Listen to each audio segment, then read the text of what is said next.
So the last factor that influencing perception is the situation.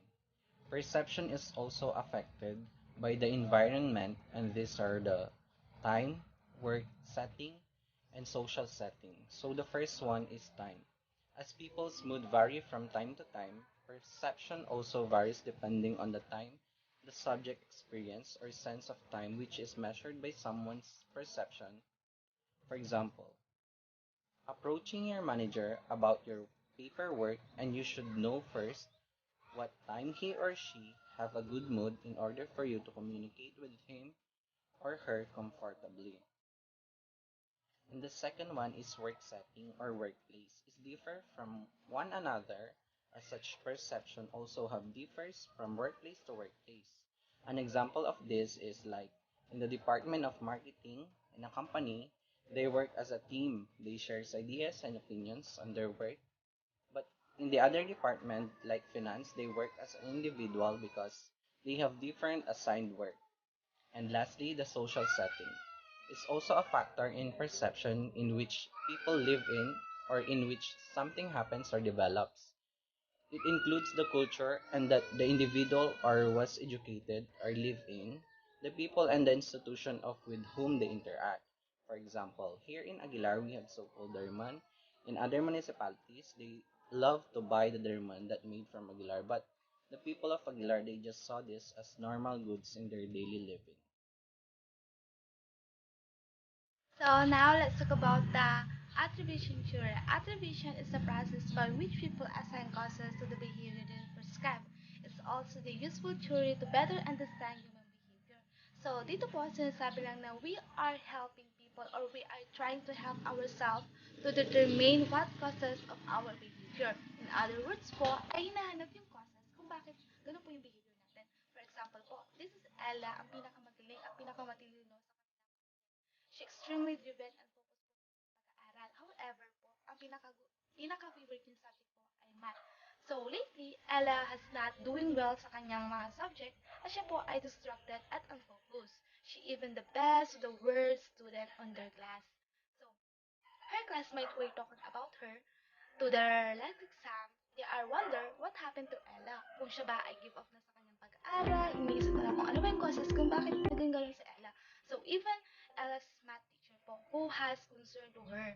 So inisip din ng teacher na kung ano ba yung causes, kung siya ba yung naging dahilan kung bakit ganun yung behavior na pinapakita ni Ella. So that is the example of attribution. So, every time na we try to understand human behavior, may mga common errors na nangyayari and it is classified into the following types. So, the first one is the fundamental attribution error, also known as correspondence bias or attribution effect. Refers to the tendency for people overemphasize personal characteristics and underemphasize the influence of external factors. So, dito lang po sinasabi na masyadong kinikriticize yung personal characteristic over the influence of external factor. So, for example po, is nalate po ako sa trabaho dahil po sa traffic. So, pagdating ko po sa restaurants, ay pinagsalitan po ako ng mga coworkers ko and the manager po. So, sinasabi po nila doon na sobrang tamad ko daw at napaka-irresponsible. So, doon po is nag-stick lang po sila sa characteristic ko at hindi po sila naghanap ng other causes kung bakit ako na-late. So, doon nagkakaroon ng common error sa pag-understand ng human behavior. So the second one is the self-serving bias. It's an attribution error whereby people tend to ascribe their achievement to their good inner qualities and the associated failures to adverse factor within the environment. So dito na po sinasabi na masyadong inaangat yung sarili natin dito na feeling natin sobrang galing natin, na feeling mo ikaw na yung magaling, ikaw na yung the best, like that po. So, for example, if the person passed her driver exam on the first time, sabihin niya na siya ay magaling, siya ay nag-aral ng mabuti, or di kaya naman sabihin niya na talagang magaling na talaga ako mag Pero kapag siya ay nag-fail, sasabihin niya yung examiner, yung sasakyan, the weather, anything about her drive, bad drive. So, the example of a self-serving bias. Now, let's talk about the factors that influence attribution. First is distinctiveness. which is the extent to which an individual behaves in the same way across different situations. An example of this is an employee who always values her work. Other employee may see her as a hardworking person. Next is consensus, which refers to the chance that all those facing the same situation will have the same responses. An example of this is when employee work overtime, he may feel tired and stressed, and when others work overtime, they may also feel tired and stressed. Next is consistency. It is the measure whether a person responds the same way across time. An example of this is when your boss always gets angry every time he calls for a meeting, there is a consistency on his behavior. Aside from those that we have tackled all about learning, perception, and attribution, there are also shortcuts used in forming impression of others. Number 1 is a selective perception. It is defined as the process by which individuals selectively interpret what they see on the basis of their interests, background, experience, and attitudes. It simply means that we pay selective attention to parts of the environment while ignoring the other parts. When we observe our environment, we see what we want to see and ignore information that may seem out of place. Here's an example. If an HR manager in charge of hiring has negative beliefs and stereotypes of a certain gender or race, they likely aren't going to hire them. Even if that candidate is the best fit for the job, they still won't hire them because all they see are the stereotypes which would be discussed later on. Next is the halo effect. It happens when one attribute of an individual or situation is used to develop an overall impression of the person or situation. It supports rapid decisions even if biased one. As you might guess the name, the halo effect happens when you judge a person's qualities by other unrelated, usually physical attributes. For example, a sharply dressed co-worker might be judged to be more competent than a co-worker wearing just a t-shirt. Sometimes, it's just in the way you present yourself that you would be judged.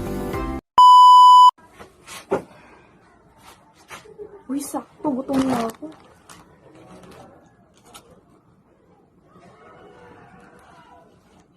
Oops! Gutom ka na ba? Para maibsan ang ating hunger, kumain tayo ng Hansel for today's video. Sige, mauna na ako. Marami pa akong applyan eh. Contrast effect. When two objects or person are appraised in comparison to one another rather than individually, an unconscious bias called the contrast effect emerges.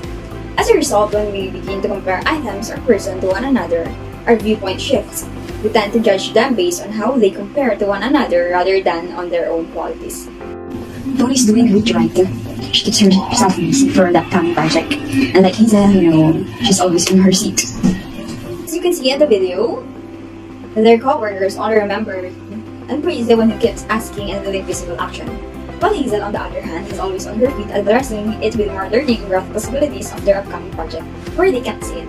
This is an illustration of contrast effect in action. Tony and Hazel are both capable. However, their co-workers gave rating or compared them based on their work style. Contrast effects or judgment mostly evaluations of a target with respect to some comparison standard. If a person is better than other around, yet is not up to the standards fixed by the company, he or she should not be rated well on the competencies. Next is projection. So, projection is the mental process by which people attribute their thoughts about themselves to others. The act of projecting one's own attitude, personality, or behavior onto someone else. I know you can do this. I already know for sure.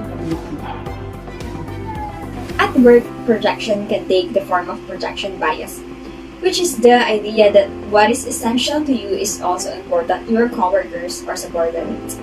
For example, in the video, the manager assumes or views that her subordinates have the same skills and abilities just like her. And last is stereotyping. In our thoughts, stereotypes are quickly formed. Our culture's socialization is based on personal experiences. We learn rules and expectations through media, our peers, and our families in terms of who is granted status and who isn't, who is capable and who isn't, as well as what is and isn't appealing. Here's assignment that I'm assigned to you, Sheila, is the hardest one because you are already all done and we do have a lot of experience rather than Alexa because she's too young for this project. Thank you, ma'am. We'll do my best. One example of stereotyping is ageism. As seen in the example video, ageism is a kind of stereotyping against individuals or groups on the basis of their age. It doesn't mean that she is young, she can't be trusted with important tasks. Workplace stereotypes are often related to gender, race, sexual preference, and religion. Stereotypes in the office are distinctly different from stereotypes in everyday life, especially given that the modern-day workforce includes people of all nationalities, ages, races, and sexual preferences. Through the knowledge of learning, perception, and attribution, we could effectively understand other people. Understanding leads to good relationship, and good relationship often leads to positive results.